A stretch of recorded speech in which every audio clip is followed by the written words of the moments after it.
और सबसे बुरी बात यह है कि वहां पर जो कैमरामैन था वो माहिरा खान के मतलब फेस को फोकस करने की बजाय उसने कैमरा माहिरा खान के सिर्फ पेट पर रखा हुआ था, और ये बहुत बुरी बात थी। देखिए, माहिरा खान ने साड़ी पहनी हुई थी और वहां पर कैमरामैन ने उनके फेस को फोकस करने के बजाय जहां पर उनका पेट नजर आ रहा था उसको फोकस करना शुरू कर दिया था, और वो सब कुछ ऑडियंस भी देख रही थी। अस्सलाम वालेकुम ख़वातीन हज़रात, मैं हूं आपका मेजबान सुबैर। भाई साहब, मेन चैनल पर एक बहुत जबरदस्त इंटरव्यू लेकर आया हूं इब्रार हक साहब का, जिसमें मैंने उनके सामने सारे वो गाने रखे हैं जो उनके गाने इंडिया वालों ने चोरी किए हैं। आपको देखकर वो पॉडकास्ट, वो वीडियो देखकर बहुत मजा आने वाला है। इब्रार हक का इंटरव्यू देखिएगा और अपना फीडबैक जरूर दीजिएगा। चलते हैं नेक्स्ट खबर की तरफ, वो बात करते हैं फैसल कुरैशी के बारे में। तो फैसल कुरैशी की वालदा ने अपने बेटे के लिए एक ऐसा बयान दिया, अभी एक इंटरव्यू में उन्होंने ऐसी बात कह दी जिसे सुनने के बाद लोग बहुत ज्यादा अफसुर्दा हुए और लोग बहुत ज्यादा हैरान हुए कि फैसल कुरैशी जिन्हें हम बहुत अच्छा इंसान समझते हैं, बहुत बड़े एक्टर हैं, लेकिन वो अपनी वालदा को खुश ना रख सके। उनकी वालदा ने इंटरव्यू में ये कहा कि काश मैं अपने बेटे के लिए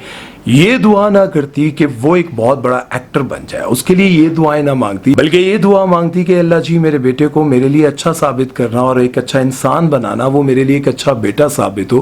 काश मैं अपने बेटे के लिए ये दुआ करती, मैं अपने बेटे के लिए ये दुआ ना करती कि मेरा बेटा बहुत बड़ा एक्टर बन जाए। क्योंकि उन्होंने आखिर में एक और बात भी कही है जिसे सुनकर आप हैरान होंगे। वो कहती हैं कि मैं सभी बच्चों को ये बात समझाना चाहती हूँ कि अपने माँ बाप को कभी अकेला ना छोड़ना।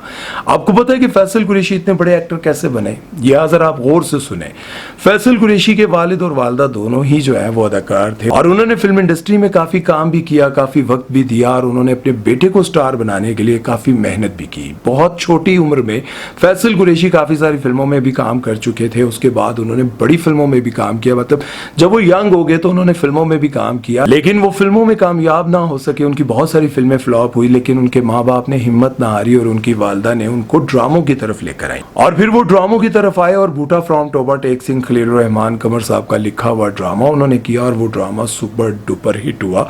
और उसके बाद फैसल कुरैशी ने कभी पीछे मुड़कर नहीं देखा। इतनी ज्यादा कामयाबियां समेटी कि वो अपनी वालदा की खिदमत करना ही भूल गए और आज उन्होंने इंटरव्यू में ये बात कही कि काश मैं अपने बेटे के लिए ये दुआ न मांगती कि वो एक बहुत बड़ा एक्टर बन जाए, काश मैं ये दुआ करती कि वो एक अच्छा इंसान बने और मेरे लिए अच्छा बेटा साबित हो, लेकिन वो ना साबित हो सका। और आज उनकी वालदा यकीनन काफी दुखी होंगी जिसकी वजह से उन्होंने इंटरव्यू में ये बात की। आपको पता है खालिद भट्ट साहब ने एक बात कही थी जो अब हमारे बीच नहीं है, अल्लाह ताला उनको जन्नतुल फिरदौस में जगह अता फरमाए। उन्होंने कहा था कि आज मेरे बेटे मुझे छोड़ गए हैं जिस तरह से जवानी में मैंने अपने माँ बाप को छोड़ा था। देखें कितनी बड़ी बात उन्होंने कही कि आज बुढ़ापे में मेरे बच्चे मेरे साथ नहीं है, कोई कहाँ पर है, कोई कहाँ पर है, कोई मुल्क से बाहर जॉब कर रहा है, लेकिन उसकी वजह उन्होंने ये बताई कि जिस तरह से जवानी में मैंने अपने वालिदैन को छोड़ा था, आज उसी तरह से मेरे बच्चों ने भी मुझे अकेला छोड़ दिया। मतलब उनका ये था कि जवानी में मैंने कभी सोचा ही नहीं था कि मैं भी बूढ़ा होऊंगा और मैं अपने माँ बाप को आज छोड़कर जा रहा हूँ तो कल मेरी औलाद भी मुझे छोड़कर चली जाएगी। मैं एक्टर बनने के लिए अपने कामों में इतना मसरूफ था कि मैंने कभी अपने वालिदैन को टाइम ही नहीं दिया और आज जब मैं बूढ़ा हो गया हूँ, बीमार हो गया हूँ, तो मेरे बच्चों के पास भी टाइम नहीं है, वो भी मुझे अकेला छोड़ गया है। इस तरह से आप देखें, जब आप अपने वालिदैन को छोड़कर चले जाते हैं और पैसा कमाने में, कामयाब होने में इतना ज्यादा आगे निकल जाते हैं, इतनी दौड़ तेज करते हैं कि बस फिर पीछे रह जाने वालों में से चाहे आपके माँ बाप हों, बहन भाई हों, रिश्तेदार हों, दोस्त हों, आप उनको मुड़कर नहीं देखते और बहुत दूर निकल जाते हैं। और फिर वही माँ बाप एक दिन परेशान होकर ये बात कहते हैं कि काश मैं अपने बेटे के लिए ऐसी दुआएं ना करती। देखिए, मैं तो आपको यही कहूँगा कि जब आप अपने बूढ़े माँ बाप को अपने साथ नहीं रख सकते, ये सोच कर, ये समझ कर कि ये हमारे घर में लड़ाई डलवाते हैं या हमारे लिए कुछ बुरा करते हैं, आप अपनी बीवी के साथ खुश रहना चाहते हैं, तो कम से कम उनकी ज़रूरियात, उनकी जो ख्वाहिशात हैं उनको ज़रूर पूरा करें। क्योंकि माँ बाप हमेशा अपनी ख्वाहिशात को दफन करके अपने बच्चों की ख्वाहिशात को पूरा करते हैं। लेकिन जब एक जवान खूबसूरत लड़की एक बच्चे को जन्म देती है, माँ बनती है और उसका जो बाप होता है वो भी जवान होता है, उसके अंदर भी ख्वाहिशात होती हैं, माँ के अंदर भी होती हैं, लेकिन दोनों ही अपने बच्चों के लिए जो है ना, कुछ बनाने के लिए, उनको कामयाब करने के लिए अपनी सारी ख्वाहिशात को, अपनी सारी मसरूफियात को एक तरफ रखकर अपने बच्चों पर तवज्जो देते हैं, अपने बच्चों के लिए सब कुछ करना चाहते हैं। लेकिन वही बच्चे जब बड़े हो जाते हैं तो अपने माँ बाप को ऐसे इग्नोर कर देते हैं। देखें, सबके माँ बाप इतने खूबसूरत भी नहीं होते और ना ही वो बहुत अच्छे स्टाइलिश कपड़े पहनते हैं, लेकिन जब लोग कुछ बन जाते हैं तो उन्हीं माँ बाप को किसी से मिलवाते हुए उनको शर्म आती है। अपने माँ बाप जैसे भी हों उन पर फख्र करें, क्योंकि क़यामत के दिन भी आप इन्हीं के नाम से उठाए जाएंगे, इन्हीं के नाम से पुकारे जाएंगे। तो क्या वहाँ भी आप शर्म महसूस करेंगे जब वहाँ जन्नत में जा रही होगी और बेटे को छोड़ जाए, तो फिर उस वक्त क्या करेंगे? उम्मीद है कि मेरी बात आपको समझ आई होगी। अगर समझ आई है तो फिर कमेंट सेक्शन में ज़रूर कुछ ना कुछ लिखिएगा। भाई साहब मेन चैनल पर एक बहुत ज़बरदस्त इंटरव्यू लेकर आया हूँ इब्रार हक साहब का, जिसमें मैंने उनके सामने सारे वो गाने रखे हैं जो उनके गाने इंडिया वालों ने चोरी किए हैं। आपको देखकर वो पॉडकास्ट, वो वीडियो देखकर बहुत मजा आने वाला है। इब्रार हक का इंटरव्यू देखिएगा और अपना फीडबैक जरूर दीजिएगा। चलते हैं नेक्स्ट खबर की तरफ और बात करते हैं माहिरा खान के बारे में। तो जैसा कि आप सभी को पता होगा कि माहिरा खान बलोचिस्तान में एक इवेंट पर गई थी और वहां पर उनके साथ बहुत बुरा हुआ। देखिए, एक बात जरा आप गौर से सुने और समझें। अगर आप किसी इवेंट पे जाते हैं और वहां पर आपको लगता है कि जो आपके सामने एक मेहमान बैठा हुआ है, चाहे वो एक्ट्रेस है, चाहे वो डांसर है, चाहे वो गुलकार है, चाहे वो कुछ भी है, अगर आपको पता है कि उस प्रोग्राम में वो आ रही है। देखिए, कोयटा में अगर लोगों को ये लगा है कि माहिरा खान को वो पसंद नहीं करते, चाहे वो ये समझकर पसंद नहीं कर रहे कि ये ड्रामों में काम करती हैं, तो आपको उस प्रोग्राम में आना ही नहीं चाहिए था। अगर आप उस प्रोग्राम में आ ही गए हैं तो कम से कम आपको उनको चीज़ें नहीं मारनी चाहिए थी। माहिरा खान कोयटा में एक इवेंट पर बैठी हुई थी और इंटरनेशनल इवेंट था जहां पर पूरी दुनिया के लोग आए हुए थे।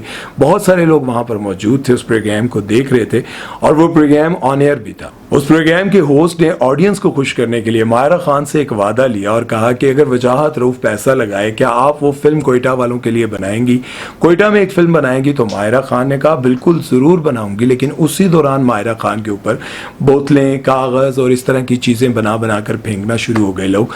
और सबसे बुरी बात यह है कि वहाँ पर जो कैमरामैन था वो माहिरा खान के मतलब फेस को फोकस करने की बजाय उसने कैमरा माहिरा खान के सिर्फ पेट पर रखा हुआ था और ये बहुत बुरी बात थी। देखिए, माहिरा खान ने साड़ी पहनी हुई थी और वहां पर कैमरामैन ने उनके फेस को फोकस करने के बजाय जहां पर उनका पेट नजर आ रहा था उसको फोकस करना शुरू कर दिया था।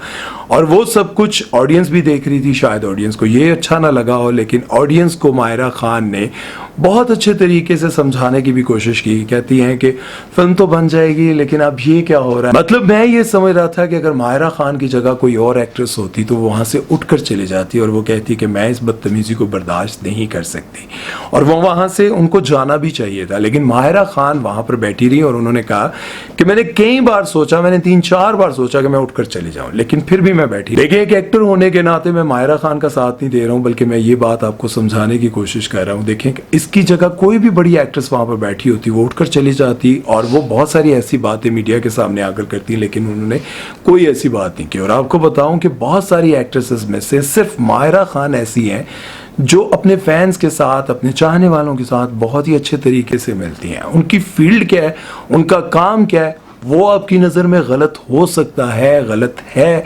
लेकिन इसका ये मतलब नहीं है कि आप उनको बोतलें मार रहे हो, चीज़ें कर रहे हो। आपको उस इवेंट में नहीं आना चाहिए था, बल्कि आपको ये भी पता होगा कि इस इवेंट में कौन कौन आने वाला है, तो आपको मना कर देना चाहिए था। देखिए, आप लोगों ने प्रोग्राम देखना था, आप लोगों ने उस इवेंट को कामयाब बनाना था, तो आप लोग ये करते कि आपको उनको आने की इजाज़त ही ना देते और कहते यहाँ पर आप मौलाना तारिक जमील साहब को बुला लें, या फिर मुफ्ती तारिक मसूद साहब को बुला लें, या फिर आप उनको बुलाते जिनको आप पसंद करें। आप ऐसे लोगों को ना बुलाते। लेकिन जब माहिरा खान वहां पर आ गई और इस तरह की चीजें हुई और फिर पूरी दुनिया ने देखा, बल्कि स्पेशली इंडिया वालों ने देखा, और इंडिया पर बड़े तबसरे हुए कि वहां पर माहिरा खान के साथ क्या हो रहा है, माहिरा खान के साथ ये हो रहा है, माहिरा खान के साथ वो हो रहा है, और ये हमारे मुल्क की बदनामी है। देखिए, हमारे मुल्क की जब बदनामी होती है तो फिर किसी को भी अच्छा नहीं लगता। बहरहाल जो कुछ माहिरा खान के साथ हुआ वो सब कुछ मैंने आपके सामने रख दिया। आप फैसला आप लोगों के हाथ में, आप इसको अच्छा समझते हैं, बुरा समझते हैं या फिर ठीक समझते हैं। कमेंट सेक्शन में अपनी राय जरूर दीजिएगा और अपना बहुत सारा ख्याल रखिएगा, दुआओं में याद रखिएगा। अल्लाह हाफ़िज़।